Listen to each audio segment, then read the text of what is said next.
She's a Mona Lisa. I hope and pray all of this will be in focus, but let's go. Let us rock. What's up everybody, my name is Twiggy. Welcome back to my channel. I know I haven't uploaded a vlog or any kind of video in like a month, only because everything that I was uploading in the past 2-3 months since lockdown started was footage from a year ago. So a lot of things that happened that I had uploaded happened last year in 2019, and I thought, you know what, it's lockdown, I have the time to edit. Obviously it takes me so much longer to edit because I'm still learning. So yeah, I decided to edit all my footage. I've gone through everything. I think there's like 2 or 3 other vlogs that could come out of the content and footage that I have from last year, but lockdown obviously started. I got all the footage that I could get out, and then I went into like a depressive slump and no work was happening. All I was doing was eating a lot, drinking a lot, sleeping a lot. And since then, since I've stopped uploading, I've actually started a business with my mother called Mama Molly's Kitchen, which has been a success, and that's what's been keeping me super busy. So I haven't been able to actually film any new content, but here I am with a Q&A, get to know me, ask me anything video. I've seen quite a few of these on my favorite YouTubers channels, and it's helped me get to know them better. So I thought I would film one for you guys to get to know me better if you don't already know a few things. So I asked you on Instagram. Wow, let me take a break. Let me take a breath. I've asked you guys on Instagram to ask me anything career, love related, personal, whatever you felt like you wanted to ask, and I picked a few of the good questions. Some of them were just silly compliments, thank you. So I picked a few of the good questions and I've decided to answer those questions right here. So before I get started, before I get into this video, subscribe to my channel. Oh my gosh, I've got 1,000 subbies, which is amazing. It took me a while to get there, and the views are going up, everything is good, doing well. I obviously need to be consistent on my part, so please give this video a big thumbs up if you like it. Drop a comment of questions that I might not have answered in this video, and please subscribe to my channel. So yeah, let's get into it. You see her walking down the boulevard. She got the posture of a superstar. She looks so fine. Let's see, what do you do for a living? Okay, I think a lot of people get kind of confused as to what it is that I do. I'm not just one of those pretty girls that's like has a lot of followers on social media because she's pretty. I'm a blogger. That's how I started. I started blogging on my blog called Sleepless in Soweto. I started about 6 years ago, and through blogging I've been able to work, collaborate, partner up with amazing local and global brands, which has obviously pushed me into social media, taking the content onto social media. So I create content on my blog, my Instagram, my Twitter account, and I do the same for other brands outside of my own. So that's what I do for a living. I am a social media, digital content creator, digital entrepreneur, whatever you guys want to call it, influencer, which is not a real job. Anyone can be an influencer, but we'll get into that. Please share your skincare routine. So as you can see right now, obviously I have makeup on, and it's actually not even a lot of makeup on. It's just BB cream and a little bit of concealer, highlighter, and bronzer. It's a very light beat, only because my skin is booming right now. I've literally been using the Eucerin oil control range, which is my absolute favorite skincare product. Like to date, I use their cleanser, toner, day and night cream. I've been using it consistently for like a year on and off. Like if I decide to try out other brands, I'll stop using it completely, but that's what I've been using. And then in between all of that, I have dabbled in other products. Like I'm using this oil from Sukin. It's like an oil, I don't know how to pronounce the word, but it's like a oil, like an oil serum thing that you use after before moisturizing and after toning. And then sometimes I use the Nivea 1 minute masks, urban 1 minute mask thing as a double cleanser. So I'll use that first, then the Eucerin cleanser, then I tone, then I moisturize. What's helped my skin pop is washing day and night. Before, I've always, I always have had good skin. I've never had problematic skin. But before, I was very lazy with my skincare routine. I'd only wash my face in the mornings. And at night sometimes, when I remove makeup, I'd use wipes instead of like washing it properly, washing the makeup off. But now I've been very, very consistent with my skincare routine. So I definitely wash day and night. And then I use a sheet face mask. Like I'll just pick up any random one from Discam or Clicks. I'll mask once a week, whether it's a sheet mask or like those clay masks. I do that once a week, and I hydrate, and I mind my own business, and I stay away from boys. Question number 3. Are you in a relationship? No, I am not. I'm single. I've been single for about, it could be headed to 2 years now. I think it's 2 years. Yeah, I'm single. I mean, I'm talking to a few boys. I like a certain boy, but until one of those many suitors step up and pull up to me and say, hey, Twiggy, will you be my girl? I'm single. How old are you? I am 28 years old. My birthday was almost a month ago, on the 29th of May. Yeah, I'm 28 years old. I always used to get scared about turning a year older and always be like, oh, I'm gonna be 21 forever. But like this year, I really embraced my age and I wasn't mad at the fact that I was turning 28. Like, I'm growing up, I'm grown and sexy. It's cool, I don't mind it. What was your role at Moja? Oh, Laping, this is home. So Moja Cafe is literally 8 minutes away from my house. So that you guys can understand why I'm always there. It's Kispaza. Sako used to understand, it's just up the road. My role at Moja Cafe was, I was the social media manager, like the social media strategic planner. I used to create all the content there for them, all their stories, all the Instagram, Twitter. And I used to obviously help them when they had like big events, how we'd plan, pushing the brand, pushing whatever events, promoting the events, which influencers to invite, to the events, which ones to attract via social media. I also, what else did I do? Oh, I'd also host on Saturdays, especially in partnership with Beef Eater. I had the opportunity to invite some cool people. Beef Eater cocktails, groove to my piano till 10 o'clock, then go home. And obviously the people that I was inviting were influential friends, people that I know would, put it up on their stories that they're at Moja Cafe, and we'd have a good time. And because it's 8 minutes away from my house, I'd be there Friday, Saturday, Sunday, Monday. Because it's home, right? How did you meet Ricky Rick? Oh, bozonke. Funny story, actually. So my sister and I were in Soweto. We live in Soweto, and there was a party at Zone 6. I think Ricky was launching something, but we were fans of Ricky, yes, sure, but like obviously we're just going there for the groove. Zone 6 was booming at the time, and actually I don't even think he was launching anything. I think he was just one of the performers or whatever. And we were walking around, in between sets, and we actually bumped into him. Like, Ricky hadn't boomed like that yet, so he was able to actually walk around the club and not really have that many people harassing him. And we caught him at like the perfect moment, because he was like walking towards us, Ali one, and we were walking towards him, and I was like, oh my god. And we're like, oh my god, hey Ricky. Now my sister and I, being drunk as we were, both of our phones were dead, and we really wanted a photo with him. So we were like, hey, don't you want to take a photo with us and then send it to us? And he obviously laughed like, haha, yeah, sure, obviously he wasn't going to do that.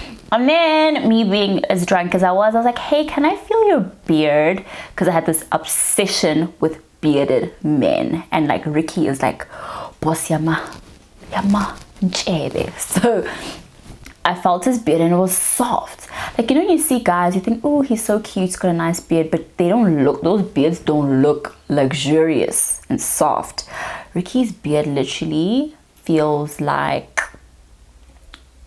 geez, cotton candy floss. It was so soft, and I was just like, oh my god, your beard is so soft, whatever. And we ran off and he went wherever he was going. Then I think a day later, whatever, I was tweeting about the party because it was so nice. And I tweeted something silly about Ricky. I was like, hey Ricky, you've got the softest beard I've ever felt, whatever. And he was like, oh shit, I remember you from the other night, whatever. Followed your girl back. And we've been really, really good friends ever since. Like, he's one of my closest mates. I know the story does start off very random, and like, how do you get from feeling a random rapper's beard in the club to being close friends? But he is literally one of my closest friends, like a really good mentor, a really good role model, father figure. Yeah, Pops. That's Pops. That's how I met Ricky. How old are you? I've already answered that. When did you start becoming an influencer? So I feel like I became influential 3 years, maybe 4 years after my blog had become something. But I started my blog 6 years ago. I was still at GCT, and I wanted like a creative space, a creative outlet to just share the things that I was getting up to with my girls, the lunches, the dates I was going out.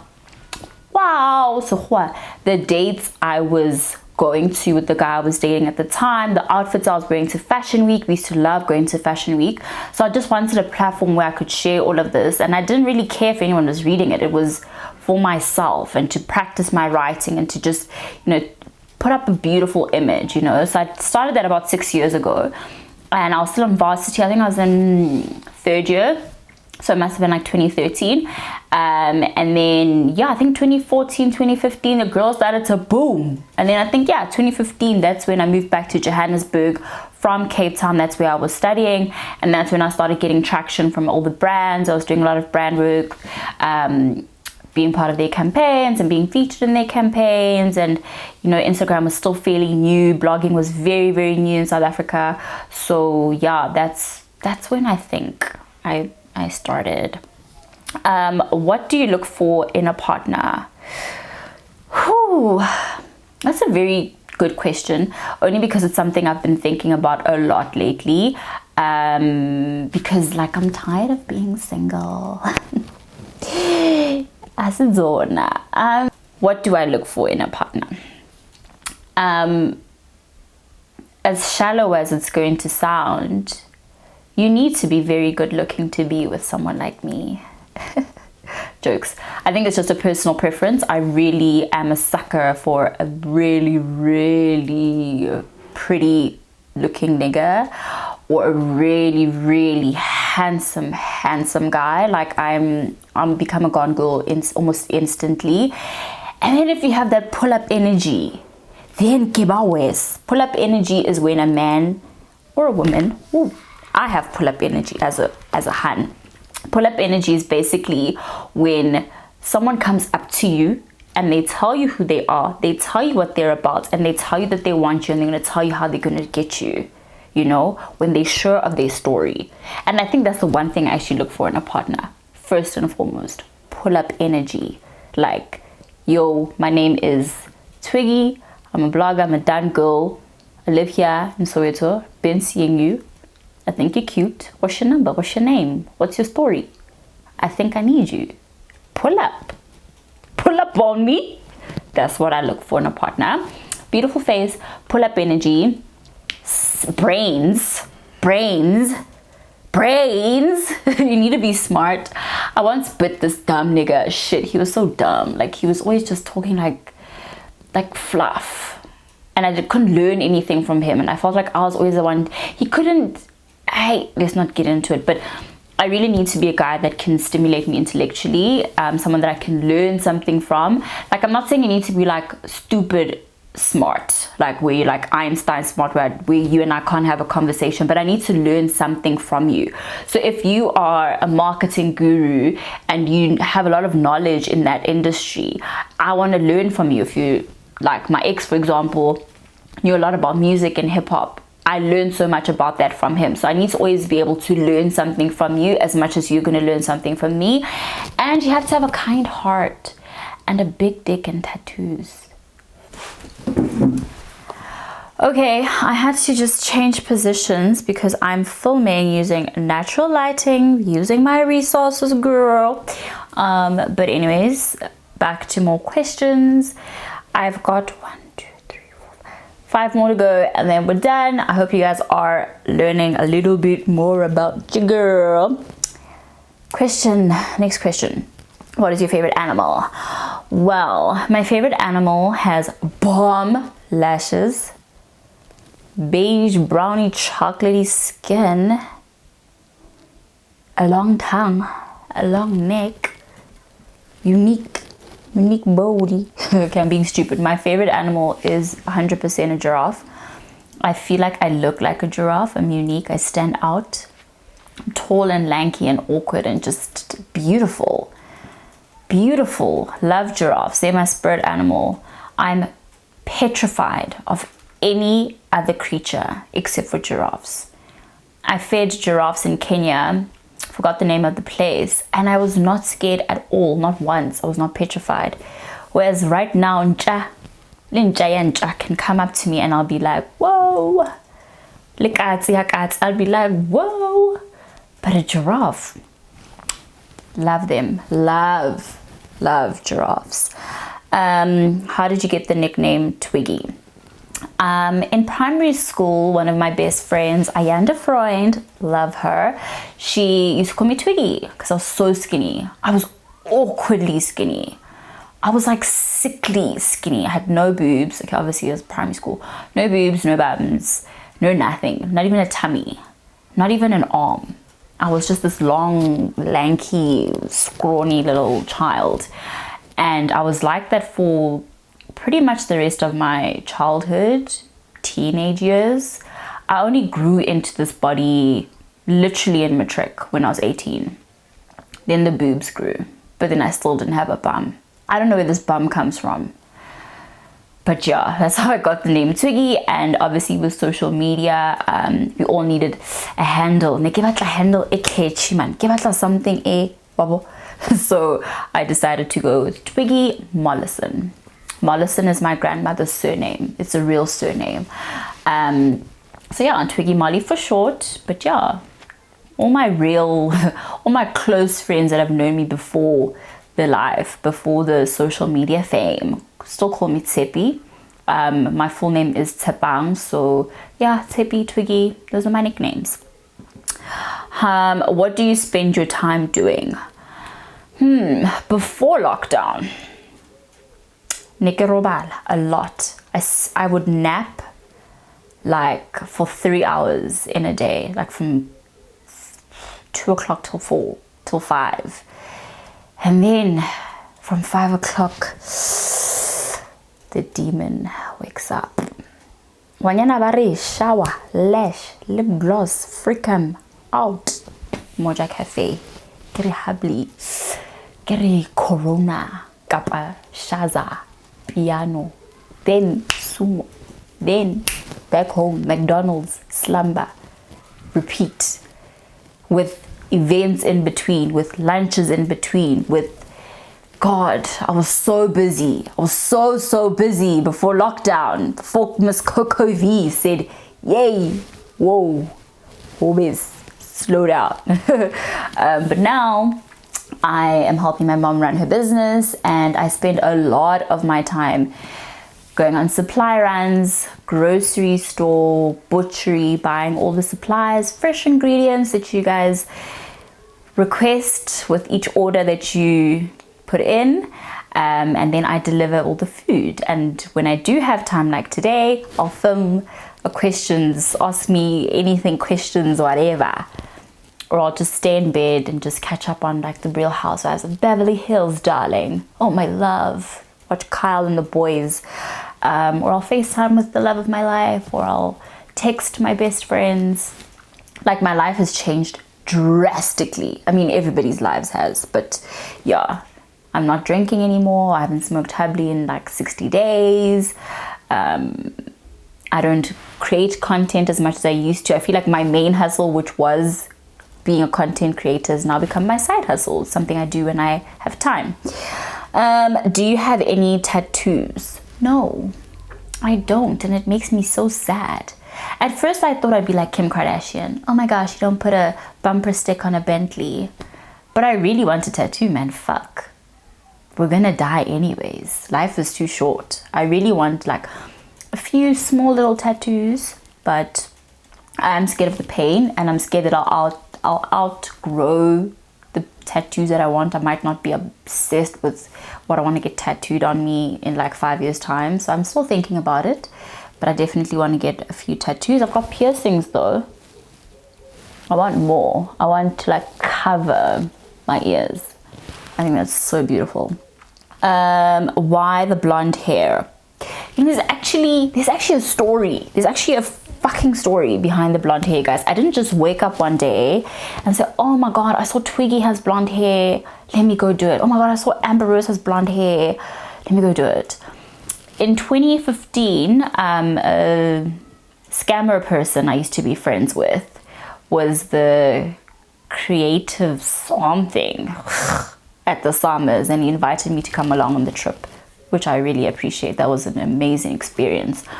And it was the anniversary of Lebo Mathosa's death, and his team wanted to do like a tribute thing for their company as like a tribute to Lebo Mathosa, and they were going to involve I think 3-4 other influencers, and we were all going to do a shoot where each one of us is Lebo Mathosa in one of her iconic moments, because she literally was the most iconic celebrities we've ever had. More Saudi.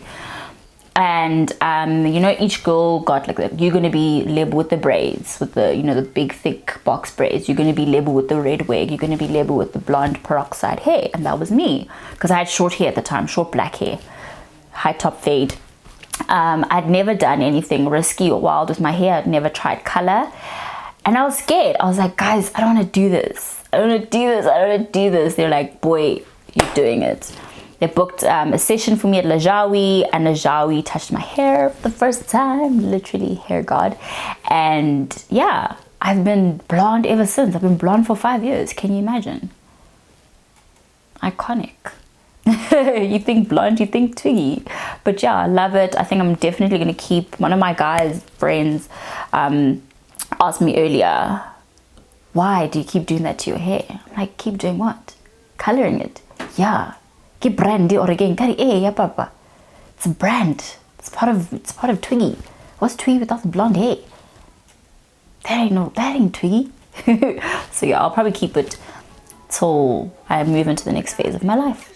Don't know what that's gonna be. Thanks for watching my Ask Me Anything video, guys. I hope I've touched on everything you've wanted to know about me.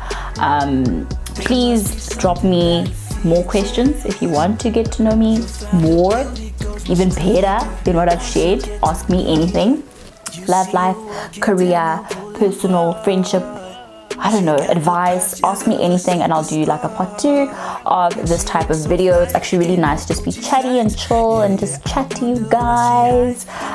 So yeah, I hope you enjoyed this video. Give it a big thumbs up, share it across your social media so that everyone can get to know me. You can see that I'm such a nice person. I'm joking, but anyways, thanks for watching. I hope you guys enjoyed it. Love you. Bye.